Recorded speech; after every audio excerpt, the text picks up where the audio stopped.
Good morning, everyone. Welcome to Sports Shorts Daily. Ronnie Rance here with you on this Friday morning edition of Sports Shorts Daily. I'm in an undisclosed location, but TK is over at Tremonti's Meat and Seafood. I'm presented by Louisiana Sports Hall of Fame. TK's presented by Tremonti's. Of course, she is at Tremonti's twice a week, and then football season right around the corner. We tell you about Tremonti's hamburgers and sausage and all the great stuff that through Rougarou season, but tailgating right around the corner. Of course, all you hunters, stop by Tremonti's. They do all that game processing. All the stuff I don't do is game processing. Never done that in my life. But we're also presented by LaBerge Casino. LaBerge Casino is rocking and rolling the ESPN Bets Sportsbook right around the horizon. I had someone last night ask me. I was at the LSU alumni annual event at the Tiger Stadium in the south end zone. Got a chance to see the new scoreboard. Talk about that in a minute. And they were like, "Hey, does LaBerge have lines on LSU totals, wins and losses for the season? Does LaBerge have lines already on the USC game?" The answer is yes to all the above. Go by LaBerge ESPN Sportsbook, ESPN Bet Sportsbook at LaBerge, and go check out and get all your action on the books before the season starts. I can tell you a little something to accent that. They have the kiosk. Of course, there's a betting window that you can go to and the big screens, but there's a kiosk. And when you go into the kiosk and you want to bet, say, college football, you'll pick a game and it'll have a little thing up there where it say 44 other bets, where you could hit that. And you got the first quarter, the second quarter, the first half line. It's almost limitless. So you could almost, today's Friday, you could almost bet whether or not tomorrow's Saturday. Now, you can't really do that, but it's very close to you being able to do that. So those of you that are wondering or maybe hadn't been to the ESPN Bet Sportsbook yet, the kiosks are self-explanatory. It's like using your phone. You just click, click, click, click, click, put your pen and play card in there so that you get a little credit there, and it's a good thing. Yeah, and if you like the old school way, you want to go talk to someone, they've got the kiosk and the person available to kind of explain some things for you. All right, so tell me about this new scoreboard. I saw some video, and I know that for people, there's a lot of renovations to Tiger Stadium. They're going to have the flashing lights, like when you scored a touchdown, all LED now. And I saw a video, but you saw it in person. Tell us about the new scoreboard, which is in the north end zone, right? Yeah, south end zone. So south end zone where the PMAC is. I'm sorry. That's the north end zone. Yeah. Oh, north, south, east, west. Got it. North end zone where the PMAC is. The old scoreboard is down. The new one's up. The new one's, I don't know, twice the size, the old one, 3 times the size. And it's just going to be that typical LED type scoreboard where it just takes up when they want to go full screen with a graphic. They can. They're going to have sponsors on the left and right, some permanent sponsors outside of the screen. Those aren't finished yet. Those sponsor signs are not up. The framework is there. They haven't put the signage up. It's just, it's pretty impressive. It looks different. It blocks up a lot more room. You used to, especially if you were, say, in the south end zone club upper deck section, you looked out towards the north where the student section is, and you could see the bridge and you could see the state capitol and all that in the distance, when it was, daytime or lit up. Now you can't. You could probably see the bridge. It's to the left, but now that giant scoreboard is blocking, really seeing outside of the stadium a good bit when you are in that south end zone upper deck. But it's great, and I did not hear the music, like they're improving the sound system, I've been told as well, which I feel like is needed. There's too many times in Tiger Stadium where, in the PA, it's like, what did he say? What is he saying? Like, you can't really make it out. And the crazy thing about the PA, I feel, at Tiger Stadium is that, like, when you're on the field, you can hear better than when you're in the stands. And it's like, the people on the field don't need to hear as well as the people in the stands. It's like the way the sound is in the old. So I'm curious to see what the fixes are, what the improvements are for sound in Tiger Stadium, because I always feel like that's something that they can can do. And that it's the system is old, and now this will be new and modern. And they need to do the same thing in Alex Box. The baseball stadium, the sound system is not very good. There's too many times where you're like, well, what did Bill say? You know, it's sort of hard to hear. So I'm excited about the improvements there. You know, looking forward to it, man. I was up there last night. Big crowd. Saw Jay Johnson. Had a conversation with Jay Johnson. Saw they had the basketball coaching staff, and they had the gymnastics coaching staff. They had a lot of Beth from softball. They had a lot of different teams represented with their coaching staffs at the annual LSU alumni fundraiser last night. As the kind of the kickoff to the season, but also a recap of last year. They sort of went through everybody's season, how they finished, where, I mean, it's so incredible how many teams finished in the top 25. I mean, just about every sport finished in the top 25 in America in their sport. And LSU had 32 or 33 Olympic athletes. LSU won seven medals, seven or eight medals, I believe. I think 3 gold, 3 silver, 2 bronze, something like that. I mean, it's just incredible what the LSU athletic department did in the Olympics, what they continue to do, how the programs are all just rolling along so well. And, the new scoreboard, people are going to like it, TK. Yeah, so and I like your comment about hearing on the field versus stands. But there's more people in the stands than on the field, so they should be able to hear better. But yeah, let's hope they fixed all of that. It's tough to fix it though, because you can't like go test it with 90,000 people there, because it's going to get tested on the first home game against Nichols. So we'll see how it goes. And it's like when the cell phone thing, when nobody could use their phones, we didn't have enough Wi-Fi in the area. When you had 75,000 people using their phone that's really a small area when you look at it. But I'd be curious to see how all that goes. 71,000 or so season tickets all sold out. It shows you how many individual tickets they need, right? They're basically another 29,000 that they need, but that's for students. As well as visiting team, the amount of tickets, the allotments that you have to set aside for the visiting team by rule or whatever, along with the student tickets, the band, stuff like that. So that's a lot of folks. I mean, that's basically, 29% of your crowd is individual game tickets between students, visiting team, band, etc. Well, Ronnie, it's 71,250, and before Tiger Stadium had both upper decks, that not everybody could have fit in there. I think the seating capacity was 67 or 68,000 before the west upper deck went in, and then of course the east, now the south, and all that. But it's not that long ago when 71,000, you didn't have that many seats at Tiger Stadium, and with Billy Cannon ran the punt back and Burt Jones threw the touchdown. You couldn't have had 71,000 there, but that's cool. And hey, they need to sell tickets. You see now they got an LSU bobblehead where you can count the football wins. Like they got a little foot tiger thing, and you can have 1 win, then you can change it to 2 wins. Man, anything to make money. Of course, that's the way sports is now. From professional sports on down. The reason the NFL has throwback uniforms and throwback jerseys and baseball as this City Connect stuff is to sell more merchandise and have other ways of income. And LSU, they got a lot of stuff flying around out there. Last night at Tiger Stadium for the event, it was interesting. Got a chance to see Jay Johnson, who had Braswell, the shortstop, Jones, the first baseman, both players that I did not think were going to be back this year. I thought Braswell was going to sign for whatever. I thought Jones was going to sign, but Jones didn't get drafted, neither did Braswell. And the reason is because those guys are enjoying their experience at LSU so much.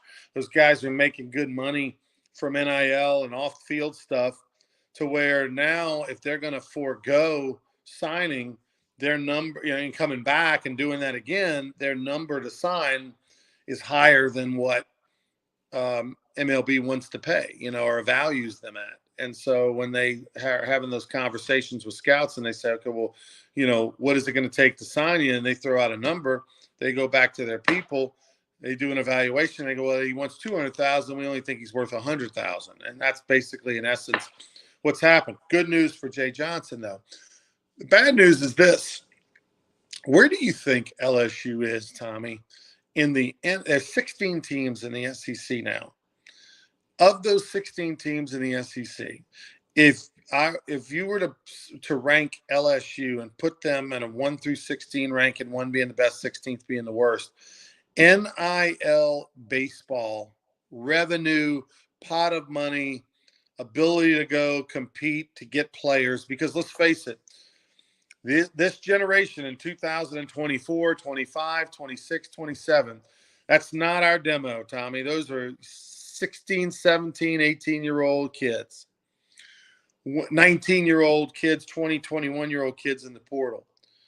When they're having conversations about LSU, we think everyone knows LSU. Everyone knows their history. LSU knows it's the best. LSU knows they've won 7 national championships.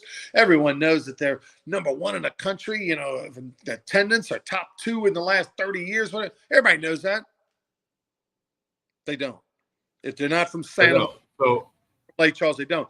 But where do you think LSU is at the moment ranked as far as revenue on hand to be able to go be competitive and get players in the SEC? Well, some people might not want to hear this, but I would say 10th. That's definitely lower than I would have guessed. I would have probably put them 5th, 6th. Jay said 8th.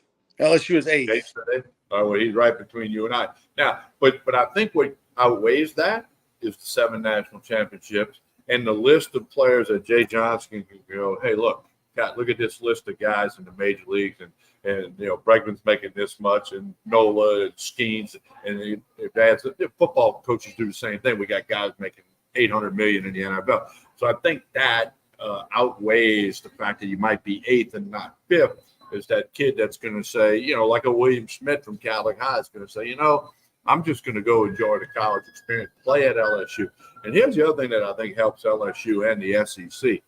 You're better off playing in the SEC than playing low A baseball out in Walla Walla, Washington, or in Des Moines, Iowa, or wherever. You're better off in the SEC competing against the best, you know, and to develop for your chance to chase that dream of playing Major League Baseball. And I think that works for LSU maybe a little more than a school or two that might have a few more NIL dollars. I think that the history of LSU and the success and the facilities and blah, blah, blah moves the meter in LSU's favor. The problem is that we want to think it moves the meter a lot. We want to think it moves the meter. It makes up the difference. And the reality is it doesn't. The reality is the very first question is, what are you going to give me? You know, that's it. It's, you know, if you're going to give me $5 and the other team's going to give me 10, we don't have anything to talk about. It doesn't matter how many about the intimidator in right field. You're right. It's a different generation. And I'm going to tell you that, you know, Texas and Texas A&M are the top 2. They hate each other. They've got all the money. They're going. You know, it's just stupid what they're doing. But I had a conversation with a couple of LSU alumni after the event, and it's like, you know, what can we do? Because look, that's what this is all about. Is Jay or the NIL people at LSU and every school, not just LSU. I mean, whether it's the Raging Cajuns or Tulane or whatever, yeah, their budgets are different, everything, but it's all about going around and fundraising constantly, all the time, every year. And believe it or not, LSU doesn't have a team of fundraisers for NIL. Each sport doesn't have a fundraiser. Each coach has got to be his own fundraiser.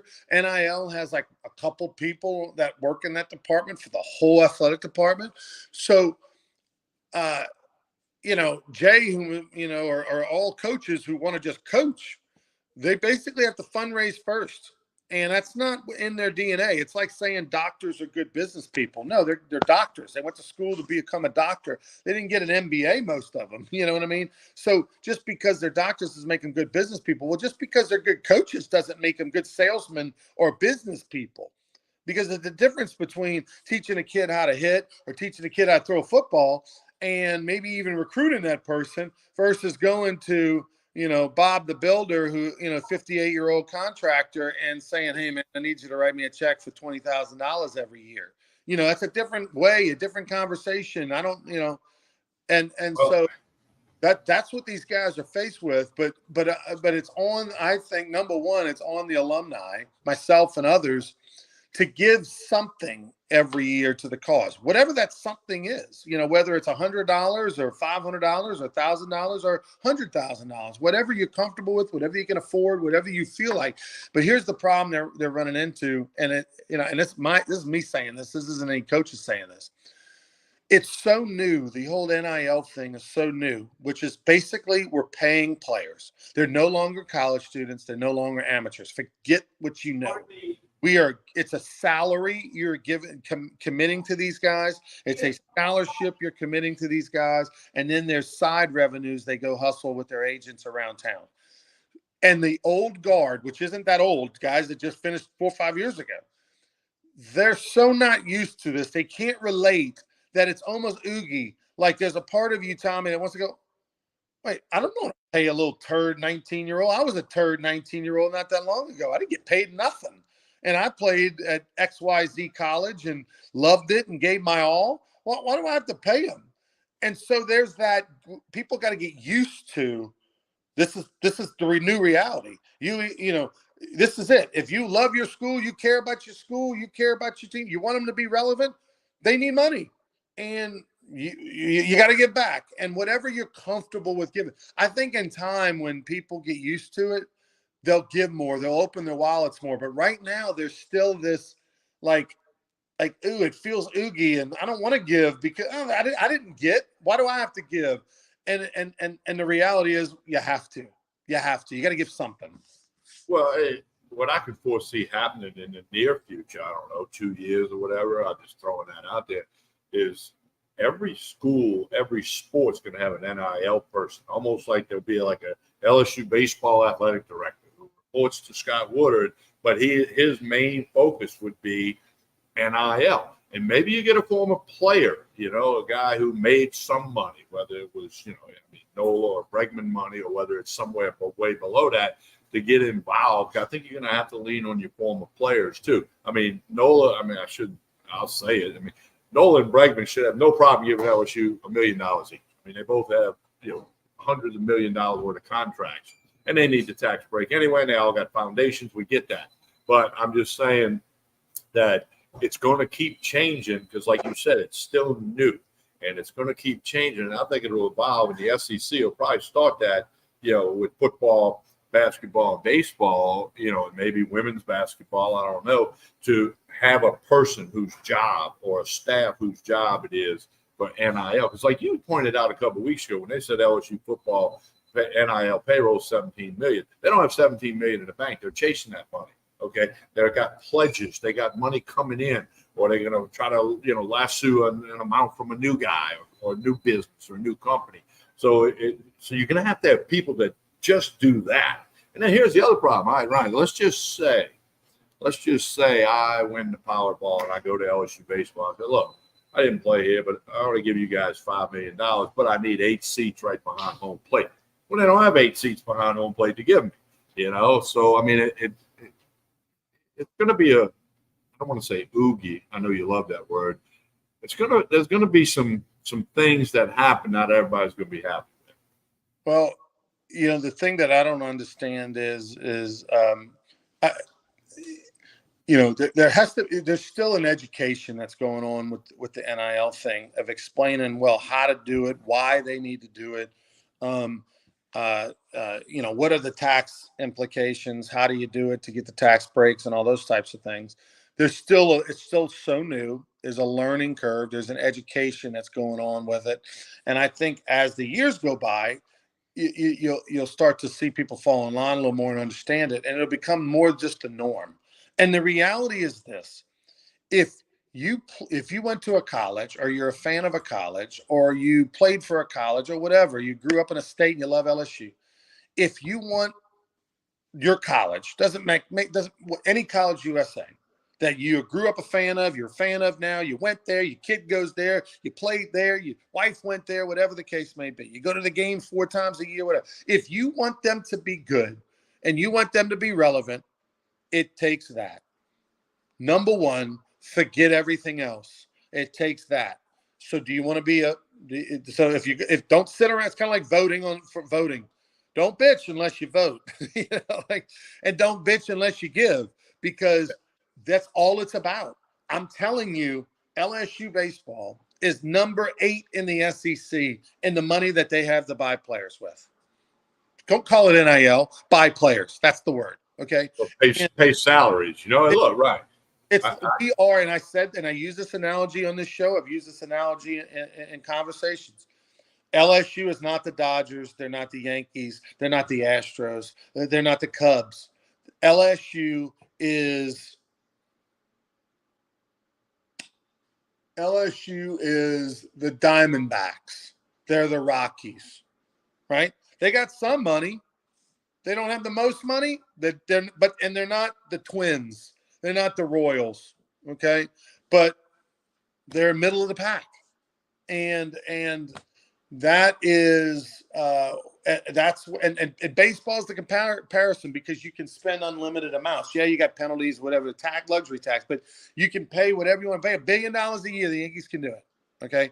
And that's what college athletics is it's baseball, unlimited, no salary cap. They're not the Rays, they're not the Marlins, they're the Diamondbacks, the Rockies, and that's what LSU is. And so if you want them to be successful, it takes that. And so I think fans got to get used to the idea of, hey, just like you give to, St. Jude every year, or you give to whatever local charities you want, and they just take that $100 a paycheck out of your check. You're going to have to give it to your favorite sport or your favorite college if you care about it. If you want them to be irrelevant and want them to be Vanderbilt, that's fine. Just sit back, enjoy you saying, hey, we tried, we gave the best we could. We're last in the league as far as revenue, and we're just our young men and women are out there just fighting along, doing the best they can. Boy, look at those great facilities. Those things were built back in 2019. We haven't touched them in 25 years because the money ain't going into facilities anymore. The money's going into the pockets of players and coaches. That is it, first and foremost. It's the new way. It's Oogie. Just get used to it. Well, Ronnie, I said this back in the summer when Saban retired, and as you know, a good friend of mine coached 6 years with Saban, 2 different 3-year stints. And I can say with confidence that Saban told my friend that day after they lost that playoff game, 13 players came in his office, and all they wanted to know was how much money you're going to give me next year. Yeah. Not like, Coach, what can I do to improve? Coach, can I maybe play another position? Or, Coach, what do you think about where am I at in your eyes? It was, how much are you going to pay me? And that was a large part of the reason why Nick Saban said, hey, I'll go get in front of a TV camera. I'm not doing this anymore. This is not the game I coached for the last 40 years. So it's a perfect analogy to what you're saying. It's different now. And it's all about the money. It's not about the intimidator in right field. That's cute. That's wonderful. And it's position, so you got to look at it from third base dugout. I get all that. That doesn't matter anymore, as you said, especially to the younger generation, to the new. Those kids don't care about any of that. They don't even. Unfortunately, there are kids who love LSU baseball couldn't tell you 3 things about Skip Bertman. Okay, fact. You played for the man. I hosted his radio and TV show. I mean, you know him very, very well. I know him pretty well. But there's kids in that stadium at a game next year that couldn't tell you 3 things about Skip Bertman. They might get, that's his name up there by the scoreboard, right? They might get that one because they can look up there. But other than that, they couldn't tell you that he, coached at Miami before he came here. And that's the way of the world now. In 1964, Bob Dylan sang a song, "The times they are changing." They're changing more now than ever. That's so very true. All right. Well, last night got everybody fired up at the LSU alumni event for the kickoff, LSU and USC in Vegas. The line has moved down. That means some money's coming in for the Trojans, huh? Came down a half a point. It was at 6, went to 6.5. It's back down to 6. The over and under has remained 62.5. And so, whatever. And I don't know if it'll change before the kickoff, but everywhere I go, people are like, hey, what do you think? Can't wait to hear what you and Ronnie think. Or Sports Shorts Radio, what are the Tigers going to do? We're in that big question point right now. Yeah, and I think, everybody was talking about it yesterday. Of course, everybody in that room, 90% of them are going to be in Vegas. And it's just the hype machine on the defense is out there. We're going to be better. We're going to be better. We're going to be better. We're going to be better. We're going to be better. That's all we hear from practice. That's like saying the Saints are going to be better.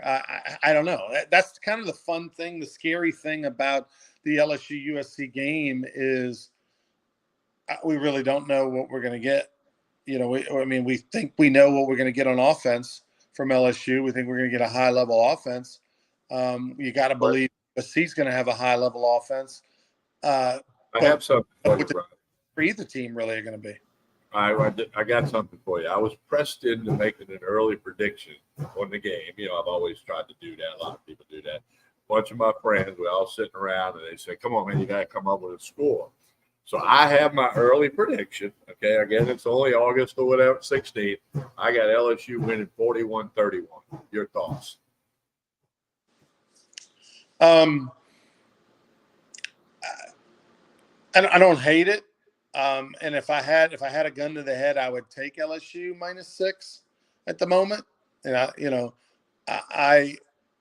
I'm going to personally not bet the game since I'm going, and I just want to go enjoy myself. I don't want to be in a situation where LSU wins with a field goal at the end and I don't cover and I'm pissed off or whatever. You know what I mean? Like, I just want you want to have fun, yeah. I just want to go have fun. I want to cheer for the Tigers and hope that they win ugly if they have to.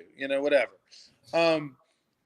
But I just, man, that first game when you don't get that warm up game, you wish they could play Nichols at home first and then go to get one out of the way and all that kind of stuff, because it's just always so unpredictable and so sloppy. And they go through camp and they think Jones at safety is the answer, and then they go get exposed and the first game and realize, oh crap, he can't handle it. You know what I mean? Like, and so you got to fight through that. So I might personally take a touch less points. I'm maybe more of a 35-28 kind of thing or something. And I reserve the right to change my mind. I'm sure that day before we do a Sports Shorts Radio, I may say the same number. I may change it a little bit because who knows what could happen between now and then. But so anyway, it's fun, and again, it's a huge topic of conversation now, no matter where you go in Louisiana. The one thing that did come in, I'm not a big recruiter guy. I'm not one that reads up on future recruiting and signings and all that. And I think it's sort of a little bit of a waste of time now more than ever, from a standpoint of guys can transfer and leave and come and go. And just because they commit somewhere doesn't mean that everybody flip-flops, and it's just that kind of thing. But Shea Dixon was saying that what LSU currently has on the books as far as commitments right now for those guys to sign in December is, in his 15 plus years or whatever of covering LSU, the number one recruiting class he's ever seen. And so that's high praise. Now we'll see if they can get those guys to the finish line. And of course, what's coming in the future is 103, 104 scholarships available. And what will LSU do with all those scholarships? And Brian Kelly is saying we're going to put it in the high school kids. Yeah, we're going to go get our 5, 6, half a dozen transfer portal guys every year to plug and play, but we're going after, getting the best high school players and building those guys. Well, you made this comment a couple of weeks ago. The word commitment doesn't mean what it might have meant 10, 15 years ago. Okay. When you committed, 95% of them guys ended up at that school. And every now and then somebody flipped, like a Harvey Williams did, walking down the hall to go make his announcement. He was going to go to A&M. He flipped it to LSU. Others have flipped. Other guys have had scholarships pulled the day before signing day and then had to flip. So the commitment thing's one thing. And Shea Dixon's very good at what he does. And I follow him because I know about recruiting because I follow others. I don't spend time finding out about recruiting unless I follow somebody like Shea or Scarborough that, I think know what they're talking about, and I respect their opinions. But It's a different thing, man. Like you made the point. Can you get them to the finish line? Can you get them? Well, I think you got to say, can you get them on campus? Okay, because that kid that's suing Florida, he's now at Georgia. He went to Florida, Arizona State, Georgia in like a 14-month period. 3, Power 5 schools. Is Arizona State one? I don't know. But Florida, Arizona State, Georgia in 15 months. He was in 3 different schools. So even get him to the finish line, I think really means get him on campus and give him like a hat and a shirt and give him a class schedule. We'll talk more about it tomorrow on Sports Shorts Radio. My conversation with Jay relative to the future of college baseball with the 34 scholarships and all that sort of thing had some interesting info that I gathered on that. So we'll talk about that tomorrow on Sports Shorts Radio, which is 10 to noon. We'll be live at the Bruley Walk-Ons. You can listen on 104.5 ESPN Baton Rouge if you're riding around or whatever, or download the app, the 104.5 ESPN app. If you got a HD radio, which everybody does, if you got a modern car, 98.1, 98.2 on your dial, 98.12, on your dial. Eagle 98.1's alternate station. You can pick us up. Practically almost between Opelousas and Alexandria. You get almost to New Orleans, on the HD radio, but down always on the app, 104.5 ESPN. Tell us about Tremonti's as we get out of here, TK, and I'll see you tomorrow morning on the radio. All right, big special today. Half a dozen boiled crabs, a pound of boiled shrimp, $20. You can't beat it. But you're going to have to call and reserve it because they're going to sell out. They do every Friday.